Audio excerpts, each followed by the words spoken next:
Selamat siang pemirsa, apa kabar Anda di hari ini? Kami di Kabar Siang sudah menyiapkan beberapa kabar selama kurang lebih 2 jam ke depan ini terkait dengan penghitungan suara yang berakhir pada tadi pagi, di mana akhirnya Setia Novanto terpilih menjadi Ketua Umum Partai Golkar 5 tahun ke depan.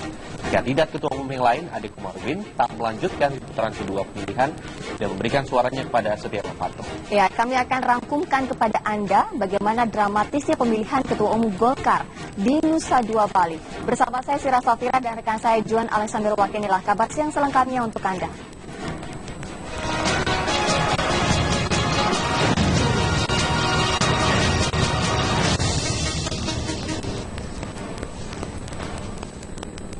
Ya baik, kita awali Kabar Siang. Pemirsa, Setia Novanto terpilih menjadi Ketua Umum Partai Golkar yang baru dalam pemilihan yang digelar di Nusa Dua Bali tadi pagi.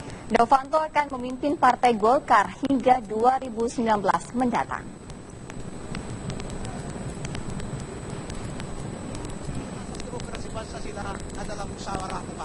Setia Novanto akhirnya terpilih menjadi Ketua Umum Partai Golkar periode 2016 hingga 2019. Penghitungan suara dalam pemilihan Ketua Umum Golkar ini berlangsung sejak Senin dini hari hingga Selasa pagi. Munaslup memberikan sejumlah mekanisme dalam pemilihan kali ini. Pertama, jika hanya ada satu bakal calon yang mendapatkan 30% suara, maka Ketua Umum ditetapkan secara aklamasi. Kedua, jika ada 2 atau lebih bakal calon yang mendapatkan dukungan 30%, maka akan dilakukan pemilihan ulang. Status bakal calon Ketua Umum pun akan dinaikkan menjadi calon Ketua Umum. Ketiga, jika tidak ada satupun bakal calon yang mendapatkan 30% dukungan, maka akan dipilih 3 bakal calon yang memperoleh suara terbanyak, kemudian ketiganya akan dipilih ulang. Dalam voting pemilihan calon Ketua Umum Golkar, Setia Novanto memperoleh 277 suara, sementara calon lainnya Ade Komarudin memperoleh 173 suara. Keduanya memang memenuhi 30% suara untuk menjadi calon Ketua Umum Golkar dan melanjutkan voting putaran kedua. Namun, saat Ketua Sidang Munaslup Nurdin Halid mempersilahkan keduanya bermusyawarah, Ade Komarudin memberikan seluruh suaranya kepada Setia Novanto. Saya kira saya lebih muda dari Pak Novanto. Saya masih 50.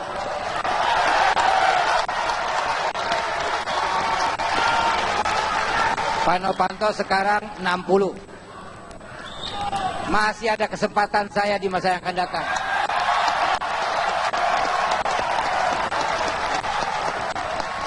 Saya dan rekan-rekan saya akan memberikan support kepada Pak Novanto dan nanti dengan pengurusnya tentu untuk kebesaran Partai Golkar.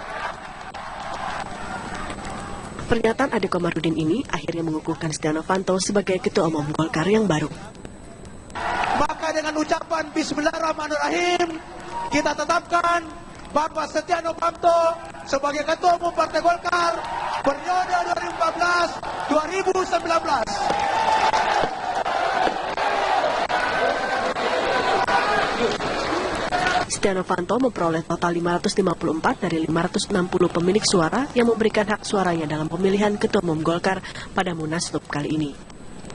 Setia Novanto akan memimpin Partai Golkar hingga 2019 mendatang. Tim TV One mengabarkan. Setia Novanto menyatakan pemilihan dirinya sebagai Ketua Umum Partai Golkar merupakan bentuk nyata demokrasi di partai berlambang pohon beringin tersebut. Seluruh kader bersatu mengusung dirinya merupakan pertanda bahwa Golkar siap bangkit dari perpecahan yang terjadi dalam 1 tahun terakhir. Saya akan melakukan langkah-langkah dalam 100 hari kerja ini, mulai besok dipelantik, maka saya akan keliling, apalagi ini akan menghadapi puasa, maka akan saya mengadakan safari untuk bisa ketemu DPD 1, DPD 2 seluruh Indonesia. Seluruh kader-kader merasa bahwa inilah demokrasi yang baru terbentuk, yang selama ini sudah terbelah 1,5 tahun. Kita saatnya sekarang mengadakan rekonsiliasi seluruh tingkat 1, tingkat seluruh Indonesia. Dan inilah jawaban Partai Golkar untuk bisa menjadikan partai yang besar, ini yang harus terus dibangun. Dan inilah yang mudah-mudahan saya mohon doa restu kepada seluruh masyarakat Indonesia untuk bisa memberikan kesempatan kepada saya untuk memimpin Partai Golkar, untuk besarkan Partai Golkar, dan pada akhirnya untuk kemudian bangsa dan negara dan kesejahteraan seluruh rakyat Indonesia. Baik, kita ke kabar selanjutnya.